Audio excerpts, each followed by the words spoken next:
Any transition in life, it can bring about mga adjustment reactions. So, Be very patient, not just with your child, with your partner as well. And be patient with yourself kasi it's a learning process eh. If we are able to take care of ourselves, mas maaari nating alagaan din yung mga taong minamahal natin. As the head of the family, fathers carry a weight of responsibility to their partners and their children. They're known protectors, providers, and disciplinarians. With so many hats, this can take a toll on their physical and mental health. As we celebrate Father's Day, we put the spotlight on all the fathers and how we can best support and care for them. I'm Dr. Freddy Gomez. Welcome to MedTalk Health Talk.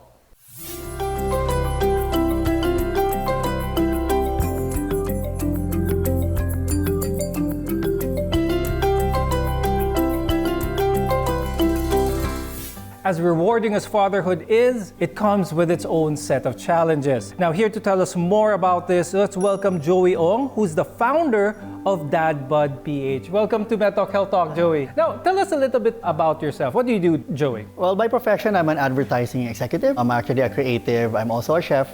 But on the side, I'm also an editor of a parenting magazine.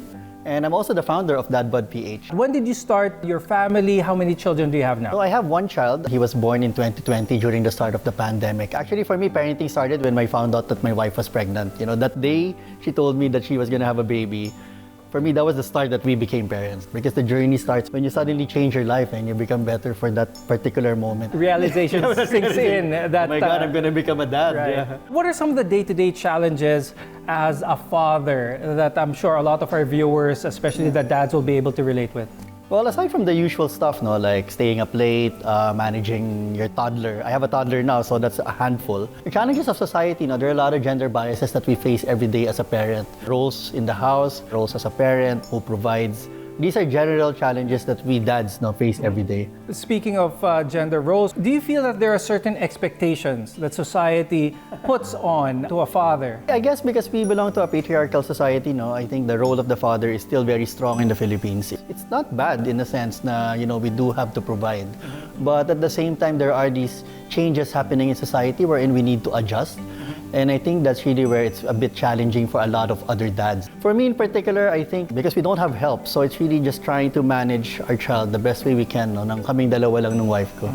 Now that's good to know because by now we've established that you are pretty much like the typical dad that I'm sure a lot of our viewers have experienced or know of. Now let's talk about DadBud PH. How did this start? What's this organization all about? DadBud started in 2019 when I found out that my wife was pregnant. First thing I did was, I searched it online, what to do, how to handle a pregnant wife. And then I realized there are hardly any resources or conversations about it. Most of it are Western, local wala. So I decided to put up a small group with my friends, with my families.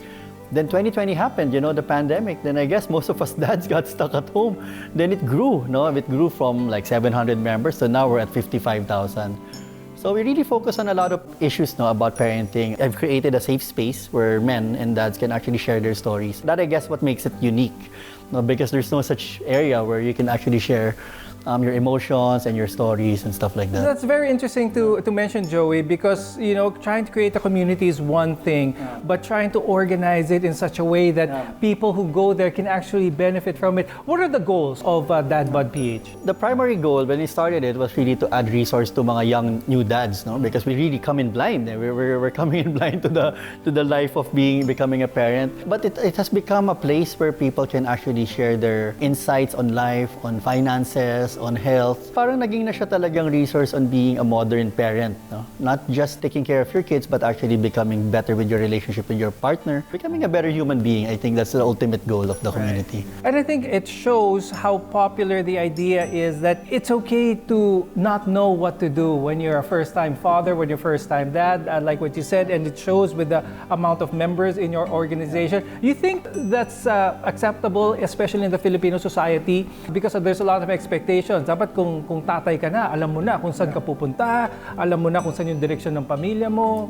I guess that's really the challenge, the expectations. When you create a safe space like DadBud PH, people tend to open up more. I guess in public because society still really dictates a lot of things and the pressure of knowing everything kaagad. But I think there's a big change that happened during the pandemic and dads are becoming more and more open to asking questions and creating that conversation, and that's really what DadBud is all about. We want more conversations about parenting from the point of view of a dad. What keeps you motivated to help other dads in a similar situation that you were before?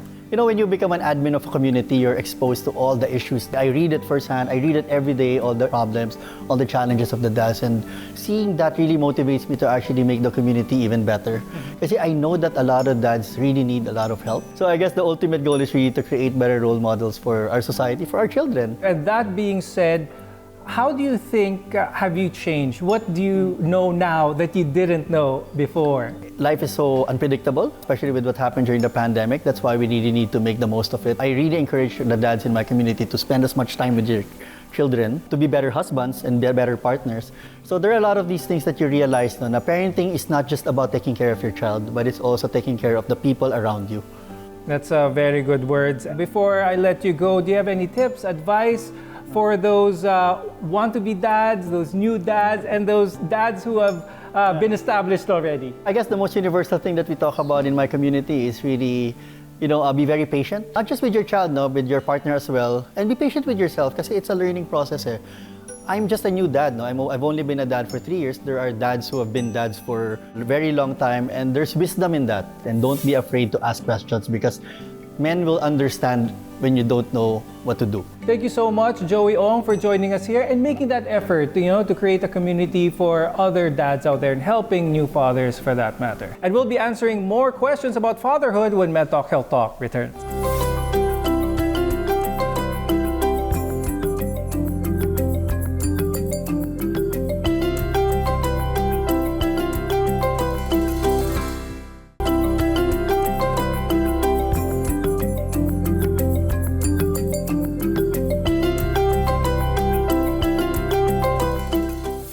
Becoming a father is a life-changing moment. And it's normal to feel happy, anxious, and scared all at the same time. But better equipping ourselves with the right knowledge may be able to lessen that stress a little bit. Now, joining me is psychiatrist Dr. Joan May Perez Refarial from Veterans Memorial Medical Center. Hello and welcome, Doc Joan. Hello, Doc Freddy. Thank you very much for having me once again. Let's talk about fatherhood in general. Is it normal to feel ill-prepared, scared? Is this a normal feeling or dapat alam na kagad ng new father kung anong dapat nilang gawin sa buhay? Any transition in life, it can bring about mga adjustment reactions. So it's all normal. All of the emotions you mentioned. So there can be that feeling of being overwhelmed, being joyful, being happy. There can be mood changes also. Like for example, the anxiety which you mentioned. Anxiety related to thoughts or worries or fear about health related sa mother and sa baby, be it sa finances, roles, no? Because there's that adjustment with regards to new roles. So they are now juggling a lot of hats, a lot of roles, like being a new parent and yung changes in the routine. So talagang there can be a lot of adjustments here and it's normal to feel all of these emotions. How can this perception of masculinity affect fatherhood? I think especially in the Filipino cultures, there are some standard expectations of what a father should be. Correct, Doc. Kasi in the Philippines, in our culture, parang there is that perception that fathers are the head, the leader, the strong one. They are the provider, protector. Parang there is perception na it's bawal for them to show weakness kasi they are perceived to be the strong one in the family. So it can affect kasi syempre they can go through all of these emotions and sometimes it's quite difficult for them to open up about these emotions, seek help, seek support because of that perception that they need to be strong for their wives, for their partners, and for their kids. It's something that we should raise awareness about. Na fathers also, their reactions, their emotions are valid, and it's okay to talk about the emotions, check on the emotions of the fathers, especially the new fathers. Now, I'm sure a lot of fathers out there at work are maraming stress when it comes to work, especially with trying to provide for that family. Pero how can fathers manage that stress at work, but still, do their responsibilities to their children, being able to be there for their children? Correct, Doc. Kasi again, they're juggling a lot of roles. So in the workplace, hopefully, they take breaks. We advise that, especially for first-time dads. And of course, anyone who would go through some period of adjustment with any life changes. Studies have shown that when they go on leaves, they come back energized, stronger, they're more focused at work, and of course, maintain that open lines of communication with the workplace, with the boss. Sana they allow them, the fathers, to have that flexible work environment. Sometimes they can do their work at home, para naman they can spend time with their child, with their wife. So may mga ganun options, and very important also is to focus on maintaining that boundary. Boundary, Doc, is very important, especially boundary between work life, to have that work-life balance. Meaning, never take your work home with you if you can. The moment you reach your house, talagang leave all of your work-related thoughts and spend quality time with your family. Okay, nako Doc Joan, we really learned a lot from you. Now let's answer some questions from you, our viewers, for Doc Joan. Bilang tatay na may anak na babae, ano ang pwede kong gawin para mapalapit siya sa akin? So spend as much quality time as possible with the daughter. Ensure na there's that engagement. We are engaged sa ating roles as the father. Be more involved. Kasi studies have shown that the more involved we are, the more engaged we are sa ating mga anak in general, not just for females, but for all of our kids. It shows that they develop well. Nababawasan, yung mga cognitive, emotional, and behavioral problems later on in life. And now, our next question is, paano ko madidisiplina ng tama ang aking mga anak? We usually advise, Doc, to avoid physical punishment. Corporal punishment is a no-no. And studies have shown that it can have an impact on one's development as well, especially the trauma that it might bring. So, mas maganda for the parent to explain to the kid what the behavior was that was wrong, and explain it in a way that it gives the child a learning opportunity to grow from that incident and know that this is not to be done again, it's to be avoided, so that it provides that learning process for the kid. so explain it well. Here, parenting really takes time. You really have to spend time with your child, talking to them, instead of just lashing out with pure emotion and trying to discipline their child. Very nice. Our last question for this segment is, Paano ko ba maibabalance itong lifestyle ko na pintor ako, tapos lagi akong nakaupo? At paano ko ba manunumbalik yung dati kong energy?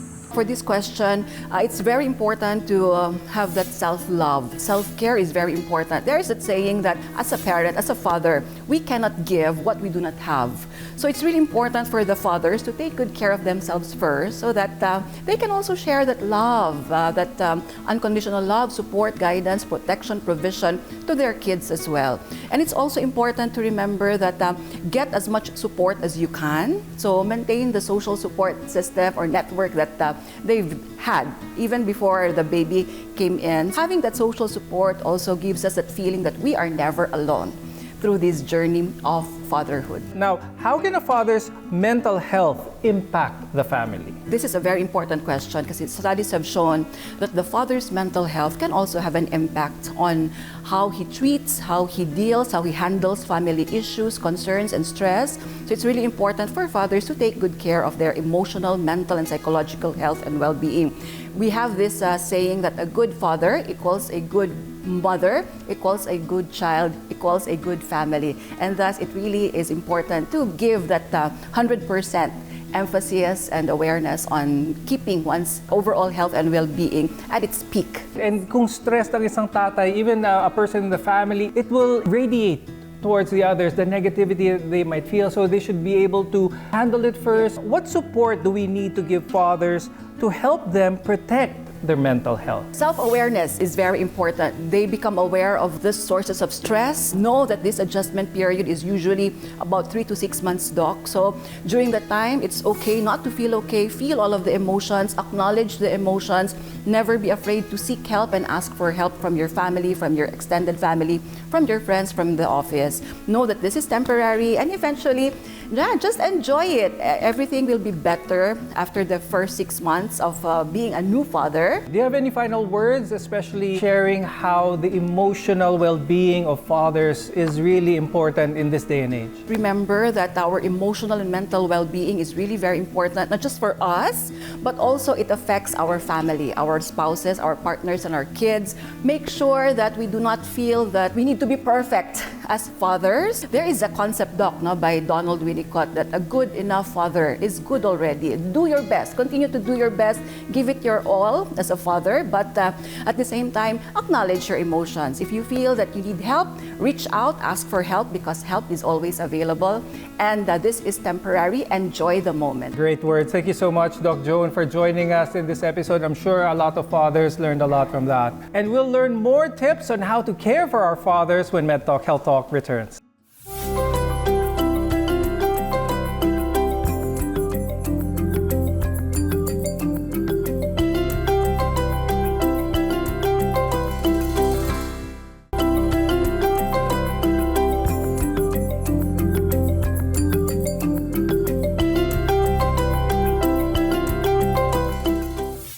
As strong as dads may seem, they definitely need love and care.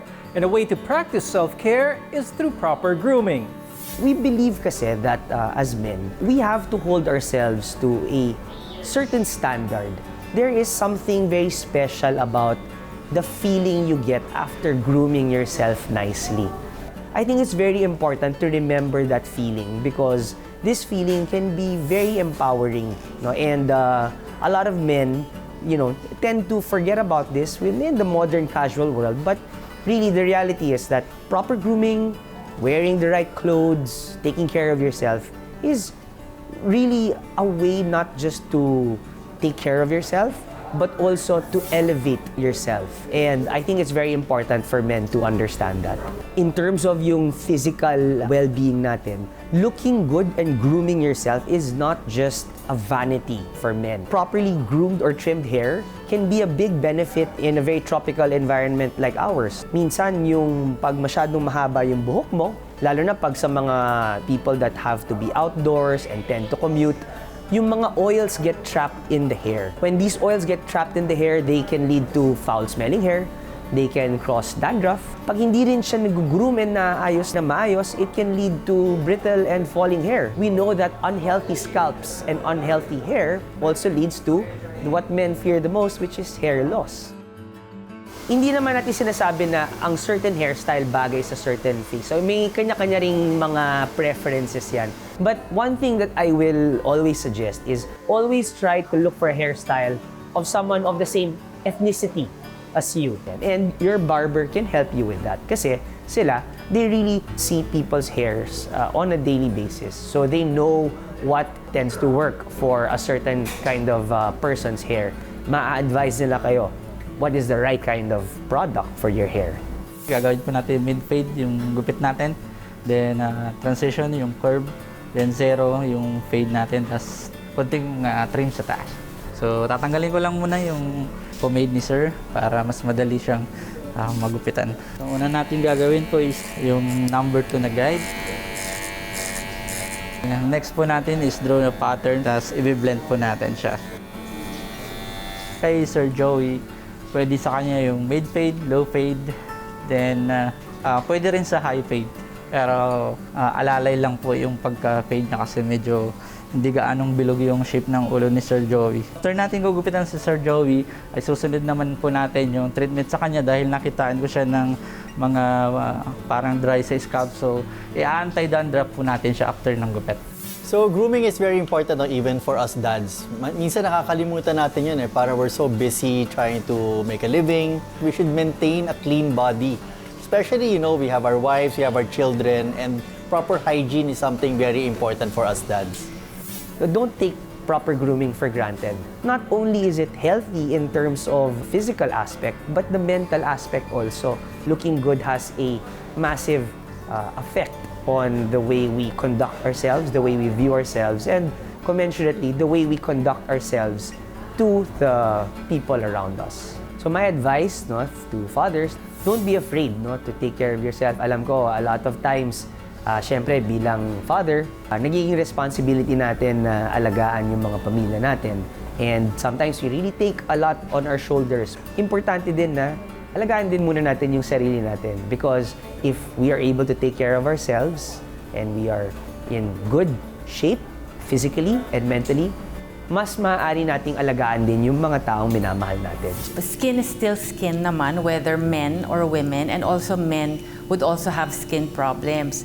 Pero syempre, yung mga iba, tingin nila pag dermatology or pang skin, pampa-beauty lang, and there are some men tingin nila hindi manly pag very concerned sila. Pero although nag-change naman na yun ngayon kasi marami ng mga men na who are also into skincare. Pero importante pa din kasi balat pa din, so kahit na lalaki or babae, pareho nagkakaroon ng infections, tsaka pare-pareho din nagkakaroon ng sun damage because of the sun, pare-pareho din man tayong tumatanda or nag-i-age. So lahat tayo kailangan, whether men or women, would also have to take care of our skin. Yung balat ng men, mas makapal, and then also mas nagpo-produce ng sebum, so parang medyo on the oilier side. And then also pigmentation, kaya medyo darker actually ang men than women in general. But of course, syempre may mga iba na super fair naman na men. Now for men, you also have to know kung ano yung skin type mo. Are you the sensitive type? As in like kung may nilagay na product, parang nahahapdian ka agad, so yun yung tawag na sensitive skin, or tipong oily, medyo shiny, so oily skin type siya, or nagda-dry, nag-flakes, then on the dry skin type, or combination, they have to know their type of skin para they know their regimen. So the usual skincare would be to wash your face, so dapat appropriate yung cleanser. And then of course, syempre, for skin, kailangan maglagay din sana ng sunscreen to protect din naman from the damage from the sun. Avoid din yung mga may alcohol-based, like commonly astringent alcohol-based yan. So syempre, nakaka-dry, nakaka-irritate ng skin. In terms of sunscreen naman, better, especially kung may sensitive skin ka, is use nakalagay doon ingredient titanium dioxide or zinc oxide. Yun nga lang, itong mga ingredients na to, pag pinahid mo, medyo nakakaputi. Although meron mga iba na micronized naman, na tipong fino naman siya pag nilalagay. Meron din naman hair products for men. Now, bakit for men? Because like I said a while ago, mas nagpo-produce ng sebum yung men. So that's same with the scalp skin. So tipong pag ginamit mo yung pang-women na shampoo, siguro first few gamit, okay lang. Pero pag parati mong gamit, parang feeling mo ang bigat ng hair mo kasi nga mas madaming moisturizer. But for men, since mas maraming sebum na production, they need to address that. So maraming shampoos kaya nakalagay for men at tapos meron for women. Proper hygiene is vital for men to avoid infections like fungal and bacterial, and also to avoid irritating the skin. Then of course, vital kasi kahit na lalaki, kailangan din naman na tipong hindi mag-age ka agad. And then of course, sun protection. Kasi kahit na lalaki, hindi naman sila immune sa skin cancers. So you still have to protect your skin from the sun to prevent yung mga melanoma, basal cell carcinoma, or squamous cell carcinoma. For the men and for the fathers out there, you are fathers already, but it doesn't mean that when you do skincare, it lessens your manhood. So still practice good skincare with the right cleansers, and of course, sun protection would be very good.